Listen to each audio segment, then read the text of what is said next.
Hi Rapunzel, it's Naomi Rose. I'm here with a tutorial for you today. This I'm going to call the half zigzag. It has a lot in common with our original zigzag crisscross video, which I'll put a link to at the bottom of this video description. That's a wrap that was very popular and remains very popular because of its cool crisscross look going back on your head, but it does take a lot of patience, and it also doesn't have any tails over your shoulder. So this is sort of a halfway wrap that I invented that's somewhere close to the zigzag, but it's a little less effort intensive and it does have tails. And I've been wearing it a lot lately. You might notice it in the photos for the carousel scarf, which we just put out in our spring line. The model photos that I did for those, that's this wrap that I'm going to do right now. Okay, so what you need for this are two long, lightweight rectangular scarves of any type. I'm going to use a 2-in-1 and the Flowering Desert, which is a long, lightweight cotton scarf out of our spring line, but you could use anything that you have. A pattern and a solid usually looks great together, but two solids work great too. Okay, so this is a lilac 2-in-1 that I've started off with, and what you need to do first, which I've already done, is to tie it on your head with the ends equal. So this and this are the same length, and the first step for this wrap is that you're going to get rid of one of these ends by tucking it over and around your bun. This doesn't have to be so perfect because it's going to be hidden by the other scarf. So if it's a little messy and some of the ends are hanging out, don't worry too much. So I'll turn around and do this step first.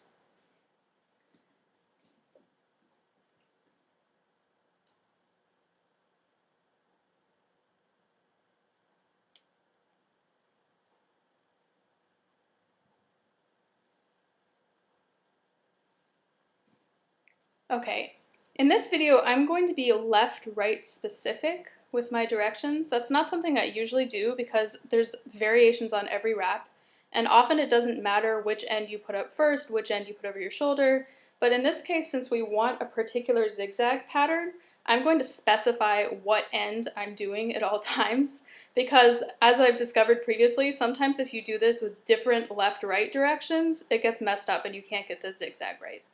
So that end that I just put up and away was the end that was over my right shoulder. So from this video, because it's on a MacBook, it's going to look backwards, but just go by what I'm verbally telling you. So the end that was over your right shoulder, you put up and tuck away. And the end that's over your left shoulder is going to stay. Okay, so now you're ready for your second scarf.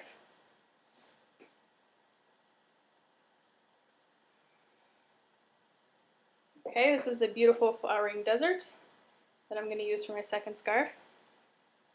And so you still have an end of the original over your left shoulder. Now you're going to take this and you're going to place it at an angle on your forehead, number one. And number two, you're going to place it so that about 1/3 of the material is on your left side and about 2/3 of the material are on your right shoulder side. Okay, and the angle has to be the specific angle that the right side, the long end, is further forward. The left side, the short end, is going to be further back. Okay, so about like this. And then with these ends, you're going to tie them together. I'll turn around underneath the purple end. In my case, it's purple, the first scarf end that you have remaining.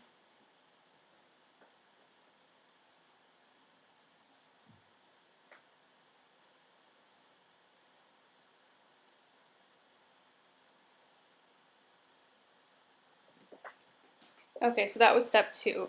Now you have a short end of the second scarf over here. You have a long end of the original scarf on your left side and a long end of the second scarf on your left side. Okay, next take the original scarf, the long end, and you're going to fold it. It's very important that this edge here that's closer to the middle of your chest, this edge needs to be neat because that's going to be the leading edge that goes over to make the crisscross.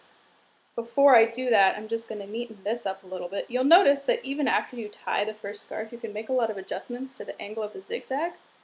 If you'd like to change anything, now is the time. Alright, so that looks good. Now I'm going to do step 2. Alright, so I'm folding this, I'm making a very, very neat edge here. I'm going to bring it up and over, and I'm going to show the zigzag exactly how I want it. So you'll notice that if I move it back, it's a different look.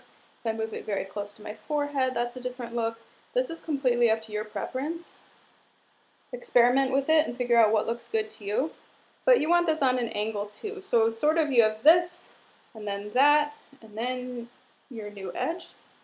And this end here needs to be tucked away. Now you could do this several ways. You could either put it in the side pocket, which is right here, or you could tuck it away all the way underneath. I tend to prefer that, but it's really a matter of preference. So whatever works best for you. I'll tuck it in the bottom and I'll turn around while I do it.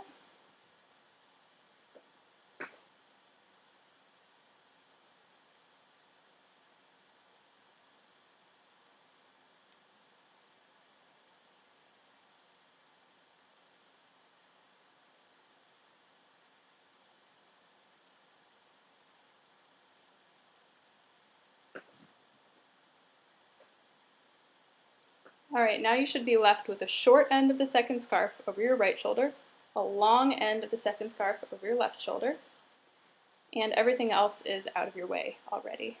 So this is the look that you have already created. This scarf, you'll notice if I was to put it over at an angle, it would be at this same angle that I just did. You can do that, but if you want it to look a bit more like a continuation of the zigzag, I recommend bringing it over in a straight line. I'll show you what I mean. So you're going to fold these ends in a little also. Let's see, I'm going to neaten this up a little bit because when I did my tuck in the back, it messed up my lines. It's always important to remember while you're doing a wrap like this that you have a lot of flexibility even after you tuck away an end. You can do things like pull this edge forward, flatten out any wrinkles, change your angles. All of that stuff is very adjustable. Okay, so here's my last end. This is already folded in, so I don't need to fold it in. Again, the edge here that's closest to the middle, that's going to be the leading edge going over, so it needs to be nice and flat and crisp. Okay, so here's what I meant before. If you did this at the same angle, it would look like this, or further back, it would look like that. I tend to like it just going straight across the back, more like this, because then it really looks like I have 3 zigzags. So that's what I'm going to do. All right.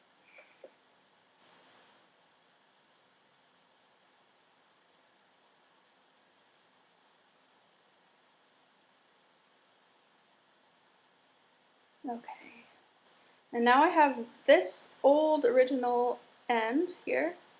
I'm going to tie it in a knot with the end that I just brought over.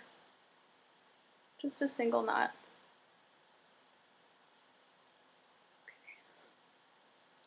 Okay. You can see it kind of like this.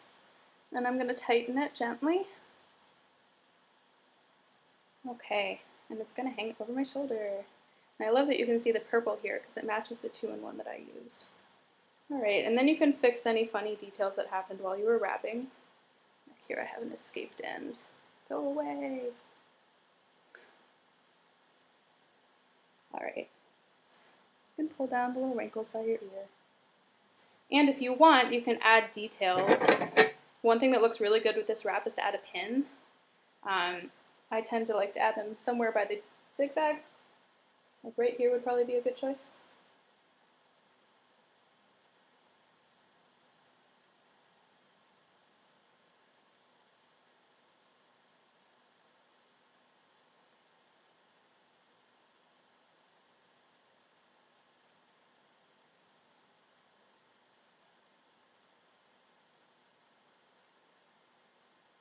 Come on, there we go.